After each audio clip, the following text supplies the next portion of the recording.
राज ठाकरेंची उद्धव ठाकरेंना पुन्हा टाळी. एकत्र येणं राहणं कठीण नाही. राज ठाकरेंचं मोठं विधान. आमच्यातले वाद आणि भांडणं महाराष्ट्रापुढे खूप छोटी. महेश मांजरेकरांना दिलेल्या मुलाखतीत स्पष्ट वक्तव्य.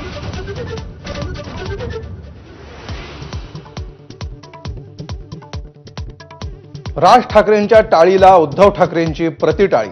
महाराष्ट्राच्या हितासाठी किरकोळ भांडणं बाजूला ठेवायला तयार. उद्धव ठाकरेंची भूमिका. भाजप आणि शिंदेंच्या पंक्तीला न बसण्याची ठेवली अट.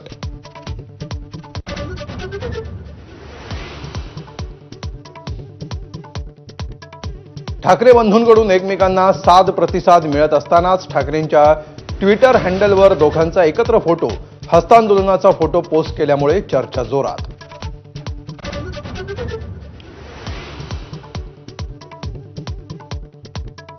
दोन्ही ठाकरे बंधू एकत्र आले तर मराठी माणसाचं भलं होईल. मात्र गैरसमजामुळे युती होत नाहीये. राज आणि उद्धव ठाकरेंचे मामा चंदू मामांची प्रतिक्रिया.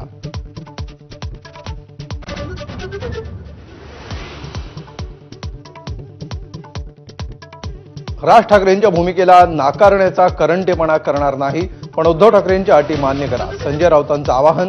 तर कोणत्या नैतिकतेनं अटी शर्थी ठेवताय? संदीप देशपांडेंचा सवाल.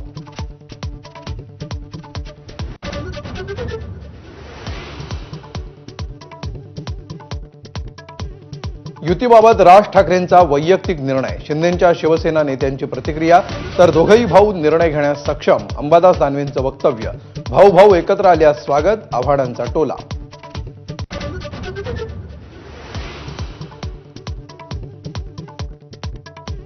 हिंदी सक्तीच्या मुद्द्यावर उद्धव आणि राज ठाकरे एकाच मुद्द्यावर.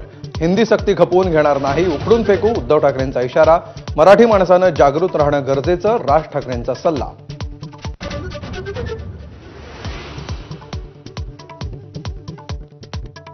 हिंदीच्या सक्तीला विरोध करणारे इंग्रजीच्या सक्तीविरुद्ध का बोलत नाहीत? मुख्यमंत्री देवेंद्र फडणवीसांचा सवाल.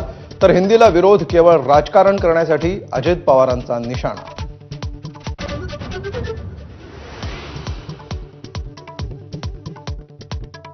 पुण्यातील तनिषा भिसे मृत्यू प्रकरणी दीनानाथ रुग्णालयाचे डॉक्टर सुश्रुत घैसास यांच्यावर गुन्हा दाखल.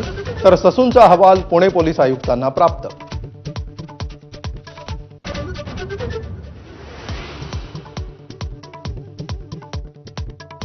निलंबित पोलीस अधिकारी रणजित कासले विरोधात गुन्हा दाखल.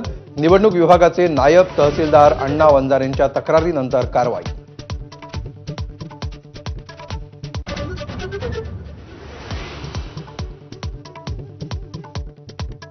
अखेर यवतमाळमधील कोठाडी गावात पोहोचलं पाणी. माझानं बातमी दाखवल्यानंतर प्रशासनाला खडबडून जाग.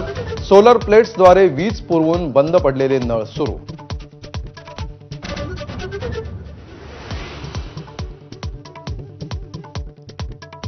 यवतमाळ जिल्ह्यातल्या कारेगाव पारधी बेड्यावर हंडाभर पाण्यासाठी जीव पणाला. साखळी करून विहिरीत उतरत पाणी भरण्याची वेळ. आतापर्यंत 6 ग्रामस्थांनी गमावलाय पाण्यासाठी जीव.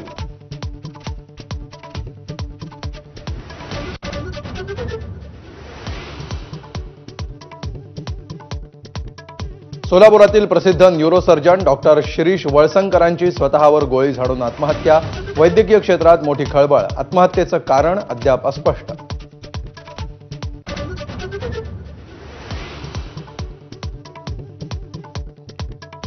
एसटी महामंडळानं कर्मचाऱ्यांच्या पगारातला 1240 कोटींचा पीएफ भरलाच नाही. पीएफ न भरल्यामुळे कर्मचाऱ्यांना व्याजापोटी मिळणारे 100 कोटी बुडाले. एसटी कर्मचारी काँग्रेसचे सरचिटणीस श्रीरंग बर्गेंचा दावा.